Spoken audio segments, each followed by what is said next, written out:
গুজরাট ও পাঞ্জাবের মধ্যেকার এই টান টান উত্তেজনাপূর্ণ রোমাঞ্চকর ম্যাচটায় আপনারা কি পাঞ্জাব কিংসের ব্যাটিংয়ের লাস্ট 4টা ওভার দেখেছেন? যারা দেখেছেন খুব ভালো কথা, কিন্তু যারা দেখতে পাননি আমি বলবো তারা অনেক বড় কিছু মিস করে গেছেন। কারণ এই লাস্ট 4টা ওভারেই পাঞ্জাব কিংসের দুই ব্যাটার ক্যাপ্টেন শ্রেয়াস আইয়ার আর শশাঙ্ক সিং অবিশ্বাস্য ব্যাটিং করে বলতে গেলে গুজরাট টাইটান্সের বোলারদের উপর দিয়ে জাস্ট সাইক্লোন বইয়ে দিয়েছিলেন। এই লাস্ট 4টা ওভার থেকেই তারা তুলে নিয়েছিল 77টা রান, আর যেটা ওই ম্যাচের আর কি সিনারিওতে বলুন বা পয়েন্ট অফ ভিউ থেকে বলুন খুবই ক্রুশাল ছিল দুই দলের পক্ষ থেকেই। আর যে কারণে আমি মনে করি মানে ম্যাচের রাশটা তখনই আর কি পাঞ্জাব কিংসের দিকে অনেকটাই ঝুঁকে গেছিলো। খেয়াল করে দেখবেন প্রথম 16 ওভারের শেষেও পাঞ্জাবের স্কোরটা ছিল 5 উইকেটে 166। তখন মনে করা হচ্ছিল তারা 20 ওভার শেষে বড় জোর স্কোরটাকে হয়তো নিয়ে যেতে পারে 210 থেকে 220-এর মতো একটা টোটালে। কিন্তু ওই জায়গায় 17 নম্বর ওভারে যখন প্রসিদ্ধ কৃষ্ণা বল করতে এলেন, প্রথম বলটা তিনি একটা শর্ট পিচ ডেলিভারি করেছিলেন শ্রেয়াস আয়ারকে। তো শ্রেয়াস আয়ার ওটা পুল করতে গিয়ে মানে বলের লাইন মিস করে তিনি শরীরে একটা বেশ সজোরে আঘাত খেয়েছিলেন, যার কারণে কিছুক্ষণ ওই মানে তাদের দলের ফিজিওর থেকে বেশ কিছুক্ষণ তাকে সেবা শুশ্রূষাও নিতে হয়েছিল। কিন্তু এর পরের 4টা ডেলিভারিতে তিনি ওই প্রসিদ্ধ কৃষ্ণার উপর দিয়ে একেবারে ঝড় বইয়ে দিলেন। পরের বলটাতেই তিনি মানে লং অনের উপর দিয়ে একটা বিশাল ছক্কা মারলেন, যেটা আমি বলবো one of the top quality cricket shot ছিল। আর এর পরের বলটায় তিনি একটা বাউন্ডারি মারলেন ফ্লিক করে। আর তারপরে 2টা ডেলিভারিতে ওই প্রসিদ্ধ কৃষ্ণাকে পরপর 2টা ছক্কা মারলেন ওই শ্রেয়াস আয়ার। আর এরপর ওই ওভারের লাস্ট বলেও তিনি একটা ছক্কা অলমোস্ট প্রায় মেরেই দিয়েছিলেন, কিন্তু বাউন্ডারি লাইনে রাহুল তেওয়াটিয়ার দুর্ধর্ষ ফিল্ডিং এফোর্টে নিশ্চিত ছক্কাটা তিনি ওই জায়গায় বাঁচিয়ে দেন, যার ফলে ওই লাস্ট বল থেকে এলো 2 রান। আর প্রসিদ্ধ কৃষ্ণার ওই পার্টিকুলার ওভারটা মানে 17 নম্বর ওভারটা থেকে পাঞ্জাব কিংস তুলে ফেলে 24টা রান, মানে যেটা তুলেছে পুরোটাই শ্রেয়াস আয়ার তার নিজের একার দক্ষতায়। তো যার ফলে 17 ওভার শেষে পাঞ্জাব কিংসের স্কোরটা পৌঁছে যায় 190-তে। এর পরের ওভারে মানে 18 নম্বর ওভারে বল করতে আসেন রাশিদ খান, যিনি গুজরাট টাইটান্সের এই বোলিং লাইন আপের মানে one of the best bowler বলা চলে। প্রথম 3 ওভারে তিনি দুর্ধর্ষ বোলিং করেছিলেন, মাত্র 29 রান দিয়ে একটা উইকেটও তুলে নিয়েছিলেন। তো ওই জায়গা থেকে গুজরাট টাইটান্সের টিম ম্যানেজমেন্টের রাশিদ খানের উপর অনেক বড় ভরসা ছিল, কিন্তু সবাইকে চমকে দিয়ে ওই পার্টিকুলার ওভারটায় রাশিদ খানকে শশাঙ্ক সিং 2টা ওভার বাউন্ডারি একটা বাউন্ডারির সহযোগে তুলে নিলেন 20টা রান। মানে অবিশ্বাস্য ব্যাটিং করেছেন ওই জায়গায় শশাঙ্ক সিং।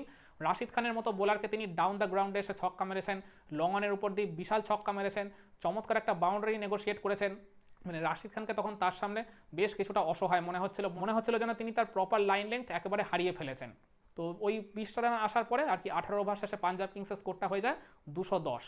এরপর 19 নম্বর ওভারে কাগিসো রাবাডা বল করতে আসে, তিনি চমৎকার একটা ওভার ডেলিভার করলেন ওই জায়গায়। প্রথম বলে তিনি শ্রেয়াস আয়ারের কাছে একটা বাউন্ডারি খেয়ে গেছিলেন, ফ্লিক করে তাকে চমৎকার একটা বাউন্ডারি মেরেছিলেন শ্রেয়াস আয়ার।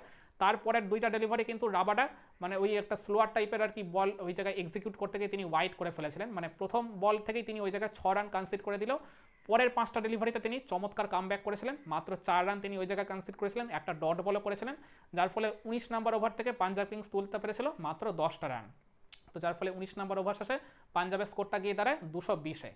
তো এরপর মানে মোহাম্মদ সিরাজের হাতে যখন মানে লাস্ট ওভারটা তুলে দেয় তাদের ক্যাপ্টেন শুভমান গিল, ওই জায়গায় বলতে গেলে সিরাজের উপর যে প্রত্যাশা ছিল, যে ভরসাটা তাদের ছিল, সেটা সিরাজ তার ন্যূনতম ছিটা ফোটাটুকু আর কি পূরণ করতে পারেনি, যার ফলে লাস্ট ওভার থেকে তিনি দিয়ে দিলেন 23টা রান।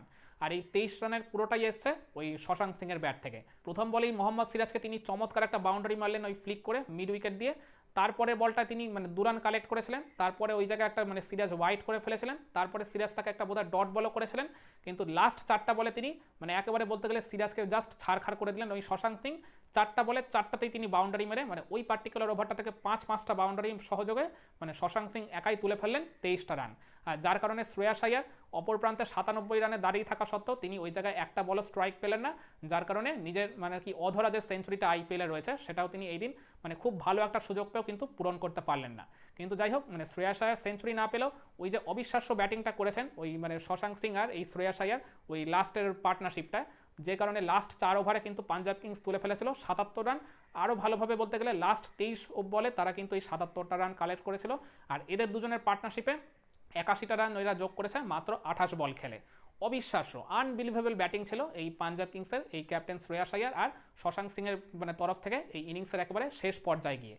যে কারণে আমি শুরুতেই বলছিলাম যে ম্যাচের রংটা তারা ওই জায়গাতেই অনেকটা বদলে দিয়েছিল, যে কারণে তাদের এক্সপেক্টেড স্কোরটা ছিল 210 থেকে 220, ওই জায়গা থেকে তারা 25 থেকে 30টা রান আরও বাড়তি যোগ করে ফেলে তাদের স্কোর কার্ডে।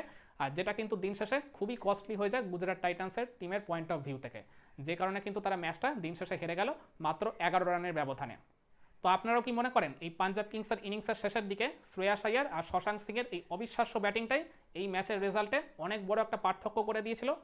কমেন্ট করে আপনার মতামতটা জানাতে পারেন।